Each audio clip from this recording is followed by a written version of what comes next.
Hello, everyone. Welcome to Product Breakdown, a weekly podcast where we break down what is the product, what is its product strategy, and what's its future. Today, we have a very special guest, Shubham from Amazon. Shubham, welcome back to the show. How are you doing today? Good, man. Good. Just enjoying Brilliant. summer. That's pretty much it. How are you, Good, man? good, good. Summer has been pretty hot this time in San Francisco. I know New York is definitely pretty crazy. So, Shubham, have you seen these ads on top of these Ubers and yellow taxis in New York, also inside the taxi? Oh, 100%. I mean, if you live in New York City, you can't miss them, right? You walk down the road, you'll see them Right. Yeah. everywhere. I think this is very interesting. We're now seeing ride sharing companies going into the ads business. Let's break down these in car ads. What is the product? What is the product strategy? And what is the future? Let's get started, Shubham. Why don't you tell us? What is this product? Awesome. Yeah. So if you've lived in New York City ever in the last probably decade or more, you have seen this all around you. You have seen the top of the cabs have these nice looking sort of semi billboards which have ads on top of them. Initially, these used to be just vinyls with lights in the background, right? So it was very hard to change them. It was very hard for for often kind of repeat them or change the cabs itself. As technology moved on, they've become digital, right? So now you actually literally see sometimes a LCD screen on top of them. So this is the yellow cab company, right? This has existed as a part of New York City for a while, and this ad business, there are companies that actually run it.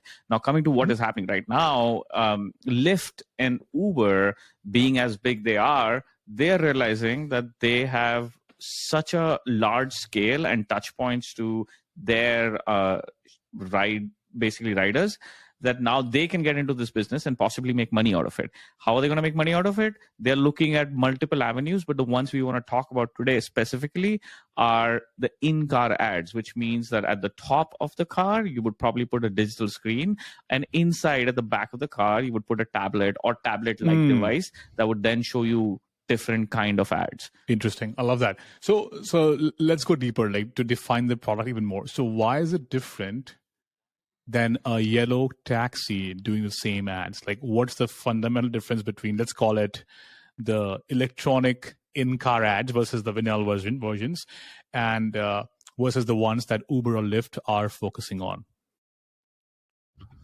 Yeah, so I think one of the biggest differences between, and this goes back to, like, if you look at what's the difference, so you have to ask the question of what's the difference between a yellow cab company and Uber, right? The difference is the data, right? The reach.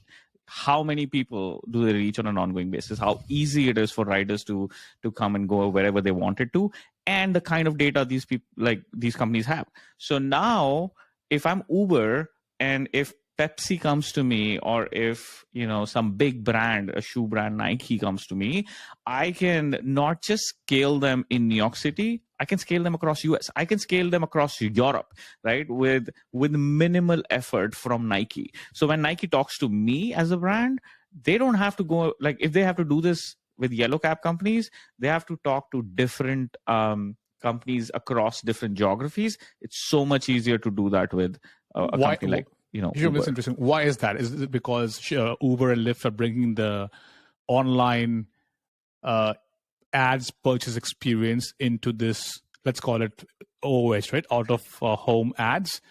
And this platform provides any advertiser to buy and purchase these ads for any geographies with few clicks versus hand-to-hand combat or hand-to-hand transaction with yellow cabs companies as done traditionally. Is that the reason why you think it's more is different? I think that's part of it, right? And the thing is, if you're Nike of the world, so that's one part of it, right? So I'm talking about the big brands right now. So then, if you're the Nike of the world, you want to reach as many people as you want, because your business expands across geographies, across borders. Now, coming down to, like, the other part of this is you have to also realize that there are smaller players, right? So there are smaller players, like a small restaurant sitting in New York City. Now, if I'm a small restaurant in New York City, I want to make sure that I can target the people that go to restaurants like mine in New York City. Uber can do it, right? But then that's but the how will beauty you do of that? it. Sorry, If let's I'm break hype, it down a little bit more. yeah, Why can Uber sure. target better compared to a yellow taxi? Like, or how can they target better? Yeah. So if let's think about it, right? So you're sitting in the back of an Uber, and you see this device in front of you. Imagine how many rides have you taken with Uber, right? Uber knows the kind of restaurants you go to. Uber knows what kind of food you like. Uber also knows what kind of bars you go to, right? Uber also knows that after a restaurant, you usually go to a bar by like with 80% probability. So when I know that if you're going to a restaurant, Uber is going to show you an ad of a bar, which probably you will like, very close to that restaurant. And that's it. That's hyper focused ad because I have so much data. And then that, just not that, Uber can actually then go ahead and basically create conversion there by saying, hey, you know what? If you go to this one restaurant, take this coupon. It's 20% off tonight. There you go. The business just got like, it got converted So right away. you're bringing scale. That's number one point. Number two is better targeting. Yeah. And number three is maybe for the first time, there's attribution to out of home ads directly through technology. So measurement is solid. Yeah, makes sense. Yeah. No, that's fair. I think for me, one question that I still have not realized is how is this different? How is this different from all the other kind of ads that you see, right? So and I don't know if you can wrap your head around this and probably like fill us in about like what ads have been and what they are today. I think that's an important question, and now we're going into product strategy with the question. So let's do the strategy thing right away. I will not answer just the difference there. We have to understand where ads has come from the traditional world to the new world. Let me explain that a little bit, and then we'll have a clear nuance of where this one stands. If you look at the traditional ads, they're done through multiple channels: billboards, newspapers, radio, TV, all great. And for this context, I think the billboards are very relevant. And the challenge there was, of course, it's not targeted, it's not personalized, it's not attributed, so it's pretty hard. And secondly, there's the scalability of that business from a perspective of the billboard owner is number of billboards you can put, that many number of eyeballs you can get. Hence, you can get more revenue and keep expanding. So awesome, works. You put the billboard on a highway, Times Square, you get based on the traffic that place sees. Now, the way it changed was you see the new online world. You saw the emergence of tech giants like Google, Facebook, Pinterest, and so on and so forth. They created real estate, which was a website to attract millions and billions of eyeballs. And because it's all online, you could now show ads on these platforms and charge for it. The beauty was can be done with clicks of a few clicks on your computer. Could be cheaper because it's not. You can just buy eyeballs specifically targeted to a specific type of person versus having a billboard for a week. And thirdly, you can connect to the actual action. You showed the ad, did the person convert to a specific outcome, transaction, sign up, and so on and so forth. So there were a lot of goodness in it, and we saw money moving from the old world to the new world. And now we see companies have portfolio of amount of money they want to invest in out-of-home ads / physical ads and other forms, and then also the online world. This one is interesting. This one is saying that, can I get best of both worlds? Can I get the best of offline world of people walking on Times Square or on a street? And how do I attract them or seek their attention through a moving vehicle? Or if they're in the car not using the phone, how can I still get their eyeballs? While getting the goodness, so that's a physical ad, the traditional ad, and while getting the goodness of the online technology of recommendation, targeting, and experience that is immersive, the ones you spoke about. So I think it's an interesting concept, and because it's merging both worlds, the offline and the online world. But the big question in my mind is, will it work? Can it scale? And that's hard. We can discuss more, but I think that's the challenge we are playing with. But yeah, from a strategy perspective, they're focusing on, as you mentioned, more eyeballs, more targeted in the offline world, and clear attribution, which will result in revenue for them beyond the rights that they're generating today on the platform. Yeah, that's fair. Let me ask you this question, but I mean, from a customer standpoint, from a person, the rider, what do you think, like, the value they get out of this? See, that's a good question. I think I'll answer differently. I would say, let's say this is already happening. You already walking. If you are walking around the street, you're seeing some billboards already. You're seeing some cars and an ad on that already. These will be better targeted towards you. So just say better ads if it works at scale. Second would be, it could be more immersive, which is, as you mentioned, if you are in the car, you can actually convert. You can get a coupon and sort of go to the bar after the restaurant. Well, that's customer value. You are actually getting a better deal for what you want to do anyway. So from their perspective, I think it's more targeted, resulting in a better outcome for both consumers and the advertisers. So I see from that angle, it could be more effective, if you will, and that will result a good outcome for both the customers and the advertisers. That makes sense. One of the hardest thing that I think here, as you said to me, is the physicality of the device, right? The fact that you have to replicate the devices, that's just hard. Like, that's where Google wins. Exactly. Right? Because that real estate is just there. The browser replicates it. Like, Google doesn't replicate itself, right? I agree. Let's go deeper. I think it's a good point. Okay, sounds all cool, offline, online, offline, physical presence combined with the efficacy of the online world. But let's go into the detail of the execution of this product, because the devil lies in that detail of execution. To put some numbers, and I'll ask you how to execute. So let me put some numbers first. The cost of running an ad in one cab in New York City per week is about $500 plus minus $100 per week. That's the number I got from the internet. So per month, it's about $2,000. That's the number. It's a pretty good number. It's a decent number in terms of the money they can make. So then the next question is the reach of these ads. So I got from some website, number of drivers on Uber on Uber in the US is about 1 million drivers in the US. With that number, what are the challenges in execution? This is not pressing a button and things go live like at Google. What do you think is the biggest challenge here in execution? Well, it goes back to my previous point, right? Like, it's the replication of the devices. Like, and then when you start thinking about the device, you start asking the question of, like, well, who pays for it? And when you ask the question of who pays for it, then you ask the question of, like, how do you divide the money between the people who are driving versus who the company itself. Sorry, right? what do you mean the device here? Device means what? The device could be the digital screen on the top of the car, or the tablet that would be probably at the back of the car, right? On the back seat. So now these two devices will cost money. And then the question, as you said, like, you just gave me a number of, like, what it costs to run an ad, right? So then you start doing the ROI and say, okay, when am I going to get back that money?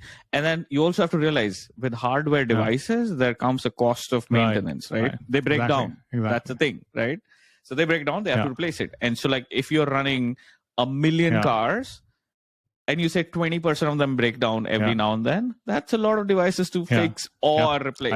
I agree. So I think, again, the reason why we're discussing this, Shubham, I think the same point you're making is, it's not fair to compare this with an online ads model. It's not that scalable at all in any way. It is not as cheap as running an online ads model. It's super expensive. So, okay, let's ask this question. How expensive? Maybe it's okay. Uber says, fine, don't worry about the devices. Uber first, in the beginning, when Uber started, let's go with the playbook. The playbook was, we give them the devices and they do the rides. As it takes off, we find product market fit. We remove the device concept. They bring their own device. And then at a certain ROI, they recoup the money, and then the drivers make money beyond that. Fair model. I don't think there's anything wrong about that, right? Or you incentivize them with some subsidy in the beginning of the journey with Uber. Fair, cool. Or Lyft, Uber in the company there. These devices are not cheap. They're not $1,000 device. Again, some random Google searches, it ranges from $5,000 to $12,000. It can go beyond that too. So looking at the current numbers, I feel it takes at least a year to break even, considering there is nothing Uber charges from the driver. So I think, again, the the question is, the math doesn't add up, man. And again, for that reason, we can't compare this to online ads. It's not the same. Amazon launching an ads product, or Uber or DoorDash or Lyft launching an in-app ads. They're very different and very expensive compared to those in-app experiences. All right. So if let me ask you this, if you have to measure this, right? If you have to put some sort of metrics around the success of in-car ads, what would they look like? So there are two phases here to start with. Number one is the MVP phase, then there's the scale phase. In the MVP phase, nothing matters, though, because the first question is, I think the big hurdle is, can this model scale within the drivers, within the cars? So the first metric would be percentage of cars with a physical ads device. So that defines our supply. If we are at 30% by end of, let's say, 2 halves, 1 year, it's a good number, maybe based on the benchmarks they have. And when they move to the growth phase, then the question is, the revenue coming from this source could be in terms of impressions delivered or revenue generated from this new source of ads for these companies. No, that's fair. That's a good point. The other, and I think maybe this goes into the question of where it goes from here, but see, if you think about, like, I wonder why an advertiser will put their ad in the car versus on Instagram. See, it's an interesting question again. So what is the value of this in addition to the other surfaces we have? See, if you look at these brands, is that they're always looking for new ways to capture the eyeballs, new ways to engage with the users. They will go where the users are. So if Uber can prove, or Lyft can prove, that this is a good source of good quality eyeballs who may convert in future, they will open it up as a new channel of marketing for them. Think about TikTok. It wasn't there in the 5 years ago. There was no TikTok in terms of large brands investing in it. Suddenly, there were people flocking into TikTok. Hence, money came in. So again, same story. So this is why I was saying the number metric would be number of cars with those physical devices. It proves the eyeballs in some form, a good proxy, and then you figure out the impressions delivered through those physical devices. That makes sense. This is a good segue into, like, what do you think will happen? Let's flip it, future. Because my point of view is a little bit cynical on this. I want to get your perspective first. Yes. I think so. Here's what I think. I think this is, like, as you said, as you gave us the history of ads, right? Ads is a business that's existed for a long time. This is not new. Even without digital screens, ads did exist with cars in New York City, in cabs, right? People have figured out ways, like whether they want to paint their whole car with an ad, or they want to put a digital screen or vinyl on the top. My point is, I think this is here to stay. People will keep experimenting with these ads. People will try to figure out new ways, innovative ways to, hyper focus these ads, target them, just make them more interactive, figure out how to get right data about the customer so that they can actually give them the most relevant ads. Now, whether the larger question here is, I think the experimentation phase outside, will this scale? Will this make enough money for Uber or for Lyft to stand alone as a business, to make sense as a business? Because there's obviously operation costs attached to running a business, right? And so, is it going to make enough revenue?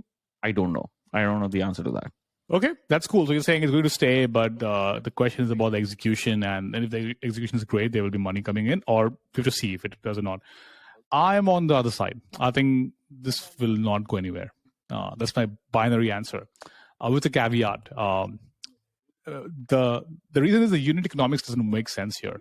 The physical devices are super expensive at $5,000 to $15,000. I think it's $12,000 to $15,000. You cannot break even on this with the current rates that we're seeing in the market. That is $500 per week and so on and so forth. That's also New York numbers. It might change if you go to different cities. Now, if the cost of that device goes down to under $2,000, yes, there is exponential value in it. Then you're saying in 1 month, I'll break even in 1 month time from my device, and then everything is money to Uber and to the drivers. Yeah, good conversation. Then we can have a discussion. So I'm a big no right now, based on the cost of those devices. Unless there's something that happens that reduces the cost, it can change the game significantly. But it sounds cool. Offline meets the online world. It can do cool things. So we'll see new experiments from Lyft and Uber. But at the stake would be like it's an MVP, which may not land anywhere. That's my take. Yeah, that's fair. And one of the other things that you have to realize is sometimes the reason why the Lyfts and the Ubers of the world do it is not because they want to do it. It's because somebody else has already done it. It's because a startup comes in and says, I have enough VC money to burn and experiment. And I'll do it. And then you just kind of get peer pressure into something like this. And you just completely agree. And I think Lyft acquired a startup to do this. And I'm sure there's a lot of value in this. They must have seen something there. They are all smart people. But again, you're right there. The other analogy is, if it was Amazon doing this, I would say, trust them, man. Go ahead and do it. Because there is enough, I would say, proof points to show that they go all in to drive the economics to a level where it starts making sense for the marketplace, for, in this case, drivers, and also for Uber. When an Uber or Lyft, or I can talk about all of the big tech, even Google and Facebook and others have done these kind of tests. I haven't seen a big success coming out of them. The execution rigor hasn't been there. So again, for me, it's a cool experiment. We'll see what happens, but I'm a big no for now. Awesome, man. Great chat today. Interesting topic. I hope people have got something out of that. Shubham, thank you once again. Thanks, Mayank. This was awesome. And why one? Let's do more. I think I'm here. So Awesome, keep doing this. Later. Take care.